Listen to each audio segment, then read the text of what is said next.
നീ വീണ്ടും അതേ തെറ്റിലേക്ക് തന്നെ നടന്നു നീങ്ങുകയാണ്. എന്റെ കുട്ടി, ഒന്ന് നിൽക്കൂ. ശാന്തനായി എന്റെ ഈ വാക്കുകൾക്ക് കാതോർക്കൂ.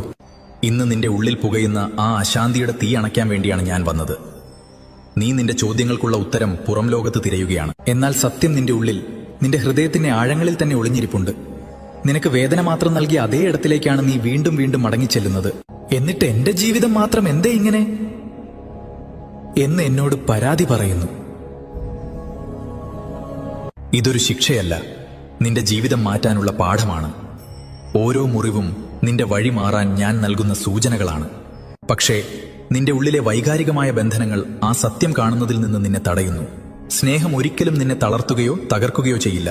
സ്നേഹം നിന്നെ ചേർത്ത് നിർത്തുകയാണ് ചെയ്യുന്നത്. നിന്നെ വീണ്ടും വീണ്ടും കരയിക്കുന്നതും നിന്നിൽ നിന്ന് തന്നെ നിന്നെ അകറ്റുന്നതും സ്നേഹമല്ല, അത് നിന്റെ പരീക്ഷയാണ്. സ്വന്തം വില തിരിച്ചറിയാൻ പഠിക്കുന്നതുവരെ നീ ആ പരീക്ഷയിൽ കുടുങ്ങിക്കിടക്കും. അല്പം കൂടി സഹിച്ചാൽ, കുറച്ചുകൂടി കാത്തിരുന്നാൽ എല്ലാം ശരിയാകുമെന്ന് നീ കരുതുന്നു. എന്നാൽ ഞാൻ നിന്നോട് സത്യം പറയാം, ബഹുമാനമില്ലാത്തിടത്തെ കാത്തിരിപ്പ് വൃഥാവാണ്.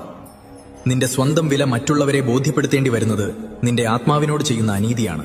ഇത് ദൗർബല്യമല്ല, നീ നിന്റെ ശക്തി മറന്നുപോയിരിക്കുന്നു. മറ്റുള്ളവരുടെ സന്തോഷത്തിനായി നീ നിന്നെ തന്നെ ഇല്ലാതാക്കുകയാണ്. നീ അപൂർണനല്ല, നീ സമ്പൂർണനാണ്. നിനക്കുള്ളത് നിനക്ക് ലഭിക്കാൻ നിന്നെ തന്നെ നഷ്ടപ്പെടുത്തേണ്ട ആവശ്യമില്ല.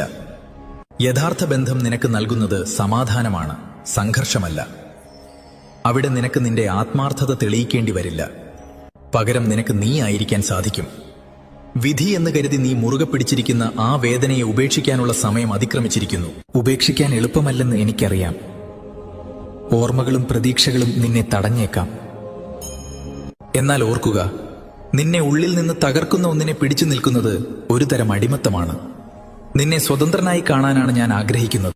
തെറ്റായവ ഉപേക്ഷിക്കുമ്പോൾ മാത്രമേ ശരിയായവയ്ക്ക് നിന്റെ ജീവിതത്തിൽ ഇടമുണ്ടാകൂ. ഇതൊരു അവസാനമല്ല, ഇതൊരു പുതിയ തുടക്കമാണ്. നീ തകർന്നു പോയിട്ടില്ല, നീ കൂടുതൽ കരുത്തനായി മാറിക്കൊണ്ടിരിക്കുകയാണ്. എഴുന്നേൽക്കൂ, നിന്റെ ഉള്ളിലെ ദൈവീകമായ ശബ്ദത്തിന് കാതോർക്കൂ. ഇപ്പോൾ തീരുമാനം നിന്റേതാണ്. നീ വീണ്ടും പഴയ വേദനകൾ തിരഞ്ഞെടുക്കുമോ, അതോ നിന്നെ തന്നെ സ്നേഹിച്ചുകൊണ്ട് അന്തസ്സോടെ മുന്നോട്ടു പോകുമോ? ലോകത്തിന് മുന്നിൽ ചിരിക്കുമ്പോഴും നിന്റെ ഉള്ളിലെ ക്ഷീണം ഞാൻ അറിയുന്നുണ്ട്. അത്രമേൽ മുറിവേറ്റ നിന്റെ പാദങ്ങൾ കൊണ്ട് വീണ്ടും ആ പഴയ കല്ലുപാകിയ വഴിയിലൂടെ നടക്കരുത്. നീ സ്നേഹത്തിന് അർഹനാണ്, പക്ഷേ നിന്റെ ആത്മാവിനെ വിട്ടുകൊടുത്തുകൊണ്ടാവരുതത്. ഒരു കണ്ണാടി പോലെ ഈ സാഹചര്യങ്ങൾ നിന്നെ ഒരു കാര്യം പഠിപ്പിക്കുന്നു. ഇപ്പോൾ നീ നിന്നെയാണ് തിരഞ്ഞെടുക്കേണ്ടത്. ഒറ്റപ്പെടൽ നൽകുന്ന ശൂന്യതയേക്കാൾ മാരകമാണ് തെറ്റായ മനുഷ്യരുടെ കൂടെയുള്ള ജീവിതം. ഈ വിഷമവൃത്തം ഇന്നിവിടെ അവസാനിക്കട്ടെ. വീണ്ടും വീണ്ടും വീണയിടത്ത് തന്നെ ചെന്നു ചാടുന്നത് നിന്റെ നിയോഗമല്ല.